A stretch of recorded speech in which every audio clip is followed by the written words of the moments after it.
The Bible that you're reading from the English Standard Version for July the 27th is Psalms chapters 50, 51, 52, and Acts chapter 27 verses 1 through 25. Psalms chapter 50. The mighty one, God the Lord, speaks and summons the earth from the rising of the sun to its setting. Out of Zion, the perfection of beauty, God shines forth. Our God comes, he does not keep silence. Before him is a devouring fire, around him a mighty tempest. He calls to the heavens above and to the earth that he may judge his people. Gather to me, my faithful ones, who made a covenant with me by sacrifice. The heavens declare his righteousness, for God himself is judge. Salah. Hear, O my people, and I will speak, O Israel. I will testify against you. I am God, your God. Not for your sacrifices do I rebuke you. Your burnt offerings are continually before me. I will not accept a bull from your house or goats from your folds. For every beast of the forest is mine, the cattle on 1,000 hills.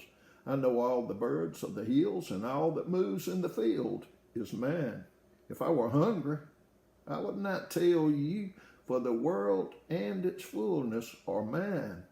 Do I eat the flesh of bulls or drink the blood of goats? Offer to God a sacrifice of thanksgiving and perform your vows to the Most High. And call upon me in the day of trouble. I will deliver you, and you shall glorify me. But to the wicked God says, what right have you to recite my statutes or take my covenant on your lips?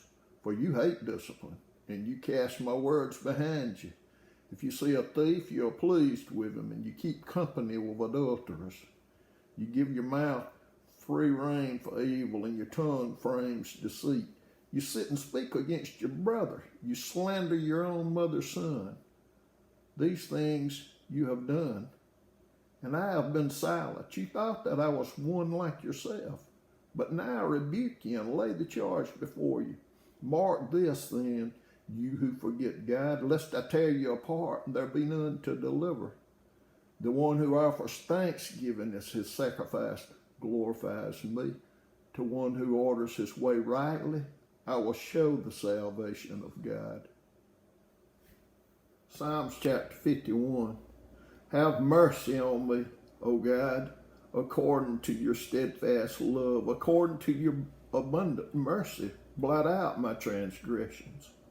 Wash me thoroughly from my iniquity and cleanse me from my sin. For I know my transgressions, and my sin is ever before me.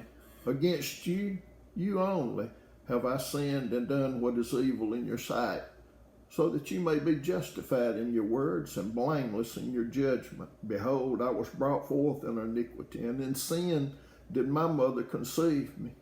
Behold, you delight in truth in the inward being, and you teach me wisdom in the secret heart. Purge me with hyssop, and I shall be clean. Wash me, and I shall be whiter than snow. Let me hear joy and gladness. Let the bones that you have broken rejoice. Hide your face from my sins and blot out all my iniquities. Create in me a clean heart, O God, and renew a right spirit within me. Cast me not away from your presence, and take not your Holy Spirit from me. Restore to me the joy of your salvation, and uphold me with a willing spirit. Then I will teach transgressors your ways, and sinners will return to you. Deliver me from blood guiltiness, O God of my salvation, and my tongue will sing aloud of your righteousness. O Lord, open my lips, and my mouth will declare your praise. For you will not delight in sacrifice, or I would give it. You will not be pleased with a burnt offering.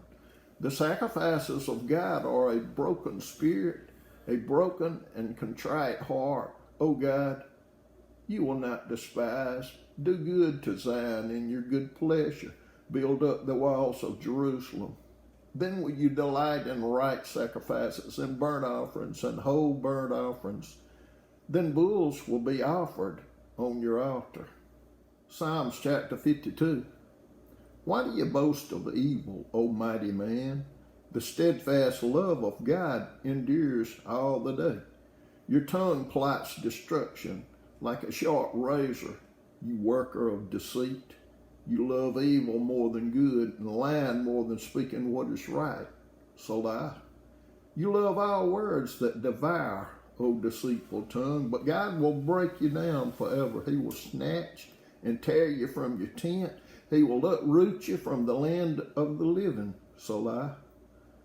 The righteous shall see and fear, and shall laugh at him, saying, See, the man who would not make God his refuge, but trusted in the abundance of his riches and sought refuge in his own destruction. But I am like a green olive tree in the house of God. I trust in the steadfast love of God forever and ever. I will thank you forever because you have done it. I will wait for your name, for it is good in the presence of the godly. Acts chapter 27, verses 1 through 25. And when it was decided that we should sail for Italy, they delivered Paul and some of the other prisoners to a centurion of the Augustan cohort named Julius, and embarking on the ship of Adramyttium, which was about to sail to the ports along the coast of Asia, we put to sea, accompanied by Aristarchus, a Macedonian from Thessalonica. The next day we put in at Sidon, and Julius treated Paul kindly and gave him leave to go to his friends and be cared for. And putting out to sea from there, we sailed under the lee of Cyprus because the winds were against us.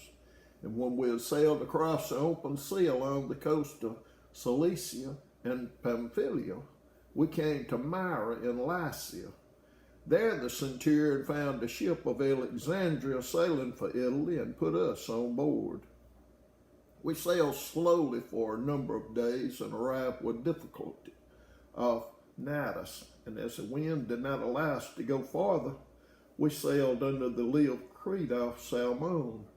Coasting along it with difficulty, we came to a place called Fair Havens, near which was the city of Lasea.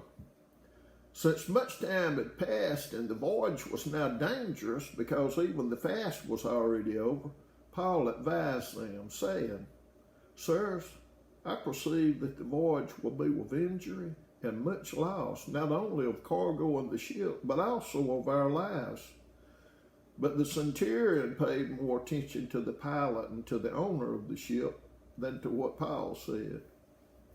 And because the harbor was not suitable to spend the winter in, the majority decided to put out to sea from there on the chance that somehow they could reach Phoenix, a harbor of Crete facing both southwest and northwest, and spend the winter there. And when the south wind blew gently, supposing that they had obtained their purpose, they weighed anchor and sailed along Crete, close to the shore. But soon a tempestuous wind called the northeaster struck down from the land, and when the ship was caught and could not face the wind, we gave way to it and were driven along. Running under the lee of a small island called Claudia, we managed with difficulty to secure the ship's boat. After hoisting it up, they used supports to undergird the ship. Then, fearing that they would run aground on the Syrtis, they lowered the gear, and thus they were driven along. Since we were violently storm-tossed, they began the next day to jettison the cargo. And on the third day, they threw the ship's tackle overboard with their own hands. When neither sun nor stars appeared for many days, and no small tempest lay on us, all hope of our being saved was at last abandoned. Since they had been without food for a long time, Paul stood up among them and said, Men, you should have listened to me, and I have set sail from Crete and incurred this injury and loss. Yet now I urge you to take heart, for there will be no loss of life among you, but only of the ship. For this very night there stood before me an angel of the God to whom I belong and whom I worship, and he said, Do not be afraid, Paul. You must stand before Caesar. And behold, God has granted you all those who sail with you. So take heart, men, for I have faith in God that it will be exactly as I have been told.